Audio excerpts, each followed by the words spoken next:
hemos sido directamente aludidos por algunos legisladores, y cuando digo hemos, me refiero a mí, así que haber sido yo aludido por algunos legisladores. En primera persona, me parece. Esta mala costumbre de hablar en plural, que parece que fuéramos muchos, pero en realidad no somos muchos, o por lo menos no al principio, quizá ahora seamos algunos más lo que lo planteamos. Pero vale decir algunas cosas. Primero, y razonable, la realidad es que el tema quedó claro, que es complicado, que es difícil, no porque presente complicaciones al momento de interpretarse, sino por las consecuencias. Lo que aquí pone el tema arriba de la mesa es que las consecuencias son graves. Entonces el Parlamento, o los parlamentarios que se han sentido eludidos, pero no sé bien por qué, porque nosotros nunca personalizamos esto en ninguna persona concreta, simplemente advertimos algo que nos parecía había estado equivocado y algunos legisladores lo tomaron muy personal e incluso en lugar de revisar un poco lo que se había hecho, nos tildaron a nosotros de haber estado equivocados. Yo digo y repito, tengo profundo respeto por la doctora Bianchi, por el senador Mieres y naturalmente estoy dispuesto a discutir todo como lo hemos estado hasta ahora, siempre en un clima de respeto y tratando de manejarlo desde lo jurídico y desde lo técnico, que es el lugar por lo menos desde el que yo hablo. Entonces, la realidad hoy es la siguiente. Esto presenta un problema, si bien no se ha reconocido un error, se plantea armar una ley interpretativa. A mí que alguien me explique cómo plantear una ley interpretativa no es de alguna medida asumir el error. Pero justamente, ¿por qué una ley interpretativa no sería una solución? Bueno, acá está la historia y yo ya adelanto el final, que fue lo que dijimos ayer. Yo no le veo solución a esto. Y cuando yo digo ahora, yo no le veo solución, voy a ir al plural, no le vemos solución, porque ahora no estoy tan solo, porque ayer habló catedrático, grado 5, de Derecho Constitucional, doctor Martín Rizzo. O sea que ahora tengo bastante más espalda de la que tenía el lunes. Entonces digo, una ley interpretativa tiene por función interpretar algo que no está claro. Alguien que me diga qué es lo que no está claro. El derógase no puede ser más claro.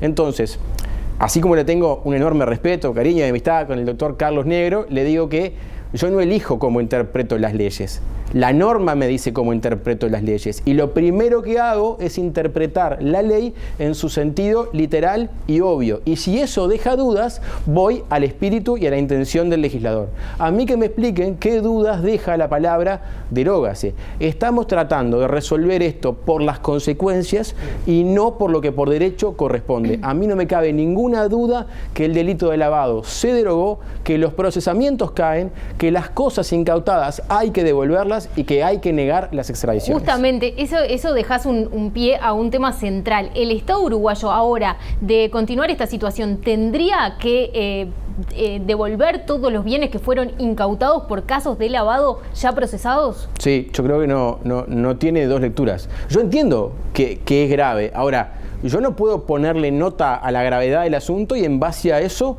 forzar una interpretación de una ley tratando de hacer algo sistemático cuando lo literal y obvio es bastante claro.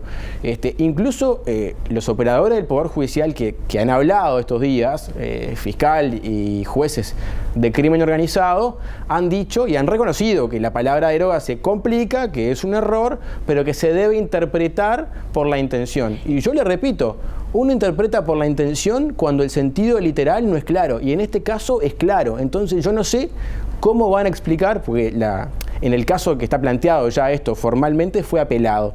A mí me gustaría ver que un ministro del Tribunal de Apelaciones le ponga el gancho abajo a una sentencia que dice que va a dejar de lado el sentido literal de las palabras que el legislador expresó y va a elegir algo radicalmente opuesto por la intención y por la exposición de motivos. En suma, para entendernos, vale más la exposición de motivos que el texto de la propia ley.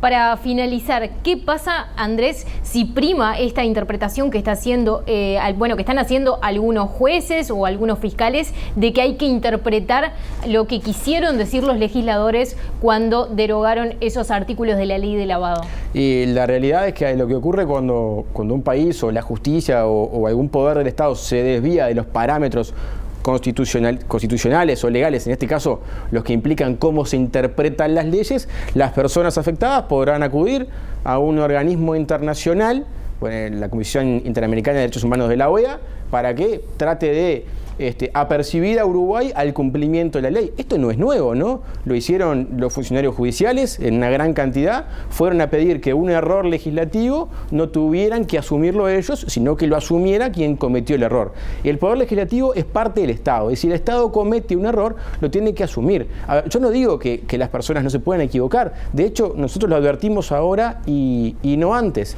Y cuando dice la doctora Bianchi que, bueno, aparecen los penalistas, tomo mucho orgullo, francamente tomo muchísimo orgullo de que hayan aparecido los penalistas para decir esto, porque somos en alguna medida quienes tratamos de trabajar por las garantías de las personas, y la realidad es que hoy es lavado y mañana es otra cosa, y derogar es derogar y tiene un solo sentido y no tiene vuelta.